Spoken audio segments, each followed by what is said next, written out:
ಕುಣಿಗಲ್ ಮಾತ್ರವಲ್ಲ, ತುಮಕೂರಿನ ಎಲ್ಲಾ ತಾಲೂಕು ನನಗೆ ಮುಖ್ಯ. ಎಲ್ಲಾ ತಾಲೂಕಿಗೂ ನೀರು ಒದಗಿಸಲು ಯೋಜನೆ ರೂಪಿಸಲಾಗಿದೆ ಎಂದು ಡಿಸಿಎಂ ಡಿಕೆ ಶಿವಕುಮಾರ್ ಹೇಳಿದರು. ಸದಾಶಿವನಗರದ ಬಳಿ ಇಂದು ಮಾಧ್ಯಮದವರ ಜೊತೆ ಮಾತನಾಡಿದ ಅವರು, ಹೇಮಾವತಿ ಲೀಕ್ ಕೆನಲ್ ವಿಚಾರವಾಗಿ ಜನಪ್ರತಿನಿಧಿಗಳ ಸಭೆ ಕರೆದದ್ದು ಅವರ ಅಭಿಪ್ರಾಯ ಸಂಗ್ರಹಿಸಲಾಗಿದೆ. ಈ ಹಿಂದೆ ಶಾಸಕರು ತಾಂತ್ರಿಕ ಸಮಿತಿ ರಚಿಸಿ ಎಂದಿದ್ರು. ತಾಂತ್ರಿಕ ಸಮಿತಿ ವರದಿ ನಂತರ ಕಾಮಗಾರಿಗೆ ಮುಂದಾದ್ರು, ಮತ್ತೆ ಪ್ರತಿಭಟನೆ ಮಾಡಿದ್ರು. ಅವರು ಪೈಪ್ಲೈನ್ ಹಾಕಬೇಡಿ, ತೆರೆಯಲು ಕಾಲುವೆಯಲ್ಲಿ ನೀರು ತೆಗೆದುಕೊಂಡು ಹೋಗಿ ಎಂದು ಹೇಳುತ್ತಾರೆ. ಪೈಪ್ಲೈನ್ ಮಾಡುವುದು ಸರ್ಕಾರದ ತೀರ್ಮಾನ ಎಂದು ತಿಳಿಸಿದರು. ಕೇಂದ್ರ ಸಚಿವ ಸೋಮಣ್ಣ ಅವರು ಭಾರತೀಯ ವಿಜ್ಞಾನ ಸಂಸ್ಥೆ ತಜ್ಞರಿಂದ ಪರಿಶೀಲನೆಗೆ ಶಿಫಾರಸು ಮಾಡಿದ್ದು ಇದಕ್ಕೆ ಒಪ್ಪಿಗೆ ನೀಡಲಾಗಿದೆ. ನಮಗೆ ಕೇವಲ ಕುಣಿಗಲ್ ತಾಲೂಕು ಮಾತ್ರವಲ್ಲ, ಇಡೀ ತುಮಕೂರು ಜಿಲ್ಲೆಗೆ ನೀರು ಒದಗಿಸಬೇಕಿದ್ದು ಅದಕ್ಕೆ ಪೂರ್ವಕವಾಗಿ ನಾನು ಯೋಜನೆ ಸಿದ್ಧಪಡಿಸಿದ್ದೇನೆ. ಯಾರಿಗೂ ಅನ್ಯಾಯವಾಗದ ರೀತಿಯಲ್ಲಿ ನೀರನ್ನು ಹಂಚಲಾಗುವುದು. ಜಿಲ್ಲೆಯ ಎಲ್ಲಾ ತಾಲೂಕಿನ ಹಿತ ಕಾಯಲು ಅಗತ್ಯ ಕ್ರಮ ಕೈಗೊಳ್ಳಲಾಗುವುದು ಎಂದರು.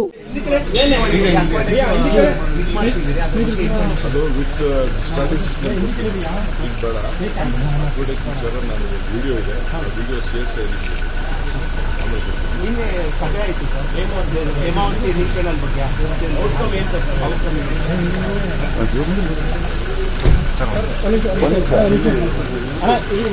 ಸ್ವಲ್ಪ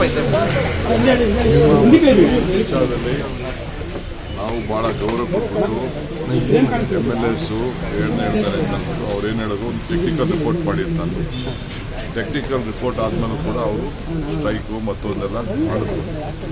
ಅವ್ರು ಏನು ಮಾಡ್ತಾ ಇದ್ದಾರೆ ಅಂತ ಇದು ಸರ್ಕಾರದ ನಿಲುವು. ಸರ್ಕಾರ ಅವರು ಓಪನ್ ಆಗಿ ತೊಗೊಂಡೋಗಿ ಪೈಪ್ ಹಾಕ್ಬೇಡಿ ಅಂತ. ಪೈಪ್ ಹಾಕೋದೇನೋ ಅದು ಸರ್ಕಾರದ ತೀರ್ಮಾನ. ಅವರು ಎಷ್ಟು ಖರ್ಚು ಮಾಡ್ತೀವಿ ಏನು ಮಾಡ್ತೀವಿ ಅಂತ ಅವ್ರು ಬೇಕಾದ್ರೆ ಬೇರೆ ಫಾರ್ಮಲ್ ಇದೆ ಖರ್ಚು ಮಾಡ್ತೀವಿ. ಅವ್ರು ಪೈಪ್ ಹಾಕೊಂಡು ಹೋಗಿ ಇದನ್ನು ನೀರು ತೊಗೊಂಡೋಗಿ ಅಂತಾರೆ, ಓಪನ್ ಮಾಡಿ ಅಂತಂದು ಓಪನ್ ಮಾಡ್ತೀವೋ ಒಳಗಡೆ ತೊಗೊಂಡು ನಾವು ನೀರನ್ನ ಗ್ಯಾರಂಟಿ ತೆಗೆದುಕೊಳ್ಬೇಕು ಅಂತ ತೀರ್ಮಾನ. ಈಗ ಸೋಮಣ್ಣವರು ಅವರೊಂದು ಇಂಡಿಯನ್ ಇನ್ಸ್ಟಿಟ್ಯೂಟ್ ಆಫ್ ಸೈನ್ಸ್ ಅವರು ಯಾರು ರಿಪೋರ್ಟ್ ತೊಗೊಳ್ಳಿ ಮಾಡ್ತೀನಿ.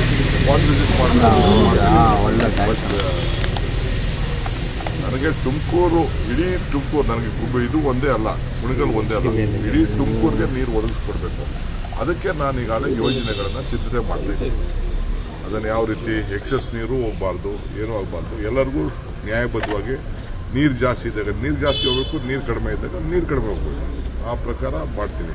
ನನಗೆ ಕುಣಿಗಲ್ ಎಷ್ಟು ಮುಖ್ಯನೋ ಅಷ್ಟು ತುರುವೇಕೆರೆನೂ ಅಷ್ಟೇ ಮುಖ್ಯ, ಗುಬ್ಬಿನೂ ಅಷ್ಟೇ ಮುಖ್ಯ, ದಕ್ಷಿಣನೂ ಅಷ್ಟೇ ಮುಖ್ಯ. ಎಲ್ಲ ಕಡೆನೂ ಕೂಡ ತುಮಕೂರಿಗೆ ಏನಾಗಬೇಕು ಆ ಕೆಲಸ ಮಾಡೋಕ್ಕೆ ನಾನು ಬದ್ಧನಾಗಿ. ಈ ಸಮಸ್ಯೆ ಎಲ್ಲ ಬಗೆಹರುತ್ತೆ. ಅದಕ್ಕೆ ಸಿಎಂ ಎಲ್ಲ ಬಿಡೋದು ಬಿಟ್ಟು ಎಲ್ಲ ಕಾಮಗಾರಿ ಬಿಟ್ಟು ಇದೊಂದು ಮಾಡಿ ಅಂತ ಹೇಳಿ ಹೇಮಾವತಿ ಲಿಂಕ್ ಹೇಮಾವತಿ ಈಗ ನಮ್ಮ ಸರ್ಕಾರ ಇದ್ದಾಗ ನಾವು ಮಾಡಿದ್ದು, ಅವ್ರ ಸರ್ಕಾರ ಬಂದ್ಮೇಲೆ ನಿಲ್ಸಿದ್ರು.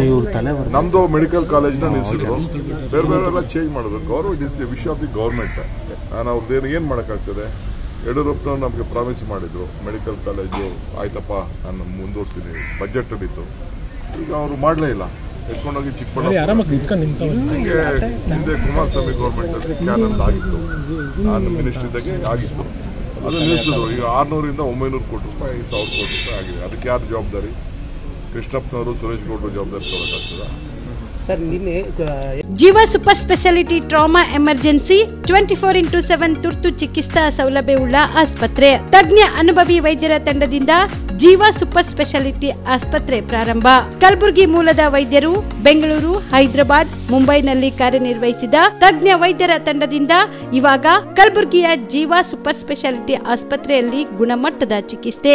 ಅನುಭವಿ ವೈದ್ಯರ ತಂಡದೊಂದಿಗೆ orthopaedic, neuro surgery, general surgery, general medicine, urology, gastro surgery, obstetrics, paediatric, gynaecology, cardiology, neurology, dermatologist ಸೇರಿದಂತೆ OPD, IPD, ICU, NICU, ultrasound, 2D echo, laboratory, major OT ಸೌಲಭ್ಯದೊಂದಿಗೆ ಎಲ್ಲ ರೋಗಕ್ಕೂ ಒಂದೇ ಸೂರಿನಡಿ ರಿಯಾಯಿತಿ ದರದಲ್ಲಿ ಜೀವ ಸೂಪರ್ ಸ್ಪೆಷಾಲಿಟಿ ಆಸ್ಪತ್ರೆಯಲ್ಲಿ 24x7 ಎಮರ್ಜೆನ್ಸಿ ಚಿಕಿತ್ಸೆ ನೀಡಲಾಗುವುದು.